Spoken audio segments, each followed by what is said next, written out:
मुझे नहीं पता आपकी जिंदगी में क्या क्या अनुभव हुए होंगे और किन किन जगहों पर हुए होंगे, लेकिन जो मेरे साथ हुआ वो पुणे में हुआ था। मेरा नाम योगिनी है। ये सब कैसे शुरू हुआ यही बताती हूँ। साल 2001 में मेरी शादी हुई नासिक में, लेकिन मेरे पति की नौकरी पुणे के पिंपरी चिंचवड़ MIDC में थी, इसीलिए शादी के बाद हम पुणे शिफ्ट हो गए। जब हम नए नए पुणे आए थे तब माहौल बहुत अच्छा था। मैं भी जॉब करती थी पिंपरी चिंचवड़ MIDC की एक कंपनी में। मेरा ऑफिस टाइम सुबह 10 बजे से शाम 6 बजे तक था। उसी दौरान मेरे साथ कुछ ऐसा हुआ जो मैं कभी भूल नहीं सकती। साल 2001 में जब हम पिंपरी चिंचवड़ में रह रहे थे तब वहाँ का वातावरण बहुत ही साफ सुथरा था। ज्यादा गाड़ियाँ नहीं थी, प्रदूषण भी बहुत कम था। हम वहाँ कहीं बीच में ही रहते थे और रोज लोकल ट्रेन से सफर करते थे। मेरे पति और मैं दोनों लोकल ट्रेन से आते जाते थे। मेरा टाइमिंग सुबह 10 से शाम 7-6 बजे तक था, इसीलिए मैं रोज सुबह 9 बजे घर से निकलती और 6:15 की लोकल पकड़ती। शाम को भी 6:15 की लोकल से लौटती और 6:30 से 7 बजे के बीच घर पहुंचती थी। लेकिन जिस दिन मेरे साथ वह घटना घटी उस दिन अमावस्या रही होगी, क्योंकि मौसम बहुत अजीब सा था। उस समय मैं अपने पहले बच्चे के वक्त प्रेग्नेंट थी। दूसरा महीना चल रहा था। प्रेगनेंसी में अक्सर कमजोरी, चक्कर आना जैसी चीजें होती है। उसी दिन जब मैं घर लौट रही थी तो स्वामी विवेकानंद की मूर्ति के पास एक छोटी सी टपरी थी, जहां एक बूढ़ी अम्मा टॉफी बिस्किट जैसी चीजें बेचा करती थी। उस टपरी के पास से एक गली निकलती थी जो सीधे हमारे घर के सामने आकर मिलती थी। मैं अक्सर शॉर्टकट के लिए उसी रास्ते से जाया करती थी, लेकिन मुझे ये नहीं पता था कि उस गली में पहले कुछ अजीब हो चुका था। और फिर उस दिन कुछ ऐसा हुआ जिससे मेरी जिंदगी बदल गई। जैसे ही मैं वहां पहुंची अचानक से मेरी तबीयत खराब होने लगी।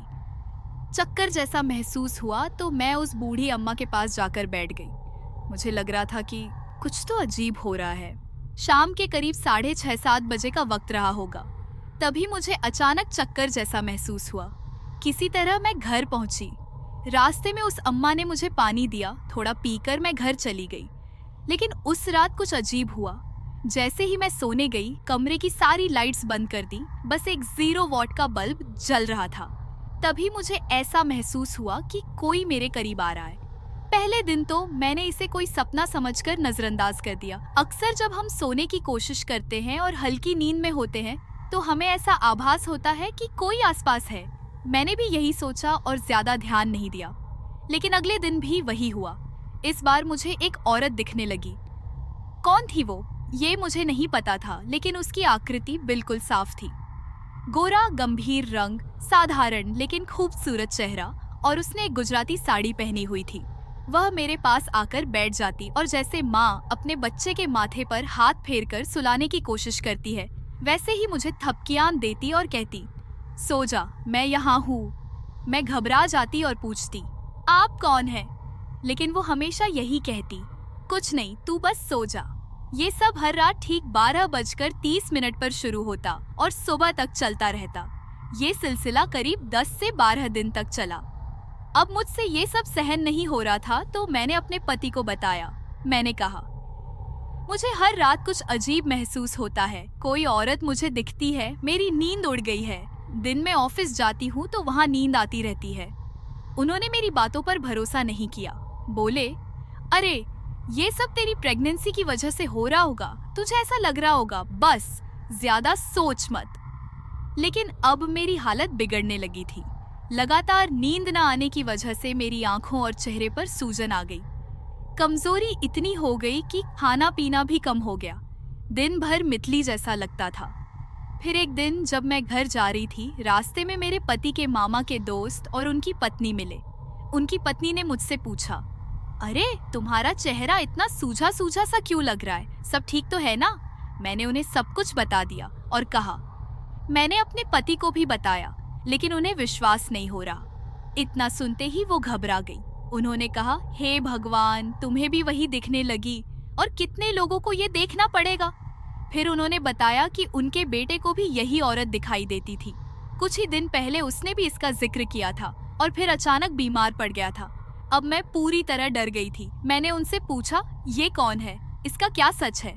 उन्होंने कहा, मैं कुछ नहीं कह सकती, लेकिन स्टेशन के पास एक बूढ़ी अम्मा है, तुम उनके पास जाओ, वो तुम्हें सब कुछ बता सकती है। अगले दिन मैं उन अम्मा के पास गई। उनके कहे अनुसार नारियल और अगरबत्ती लेकर पहुंची। उन्होंने एक सुपारी पर कुछ देखकर बताया, जिस जगह पर तुझे चक्कर आया था वहीं एक औरत ने आत्महत्या की थी। उसने खुद को आग लगा ली थी और अब उसकी आत्मा वहां भटक रही है। उन्होंने कहा, अगर तुम उसका उतारा नहीं करवाओगी तो वह तुम्हें बीमार करती रहेगी। धीरे धीरे इंसान कमजोर पड़ता जाता है और फिर कोई बड़ी अनहोनी भी हो सकती है। अब मैं पूरी तरह से डर गई थी। मैंने अपने पति को बताया, आपको विश्वास हो या न हो, लेकिन मुझे तो ये सब सच लग रहा है। मेरी तबीयत खराब होती जा रही है। उन्होंने कहा, अगर तुम्हें इससे अच्छा लगे तो ठीक है, हम उतारा करवा लेते हैं। अम्मा ने बताया कि उतारे के लिए कुछ खास चीजें चाहिए, एक अंडा, मिश्री और कुछ और सामान। उस औरत की आत्मा मांसाहारी थी, इसलिए बिना ये सब किए उसका असर खत्म नहीं होगा। अब हम मांसाहार नहीं करते थे, लेकिन मजबूरी में हमें यह सब करना पड़ा। हमने उतारे के लिए अंडा और मिश्री मंगवाई, लेकिन मिश्री को ऐसे ही नहीं रखना था, उसे जलाकर भस्म बनानी थी। हमने वैसा ही किया जैसा अम्मा ने कहा। मिश्री को जलाया, फिर उसे एक पोटली में बांधकर उतारा किया। उतारा करने के 2 दिन तक सब कुछ शांत रहा। मेरी तबीयत सुधरने लगी और मैंने सोचा कि सब ठीक हो गया है। लेकिन तीसरी रात मैंने उसे फिर देखा। वह मेरे बिस्तर के पास खड़ी थी। उसका चेहरा जला हुआ, आंखें रक्त से लाल।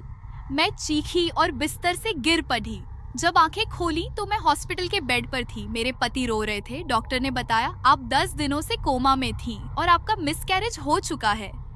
यह सुनकर जैसे मेरे शरीर से सारी ताकत चली गई। दिल में एक खालापन सा महसूस हुआ, जैसे मैं कुछ खो चुकी हूँ। उन 10 दिनों में क्या हुआ था यह मुझे याद नहीं था, लेकिन उस खामोशी ने मेरे दिल में एक खालीपन छोड़ दिया था। 20 दिन बाद घर लौटी तो अम्मा के पास गई। वह चिल्लाई, तुमने उतारे में चूक कर दी। वो औरत तुम्हें लेने आई थी पर तुम बच गई, इसीलिए उसने तुम्हारे बच्चे को ले लिया।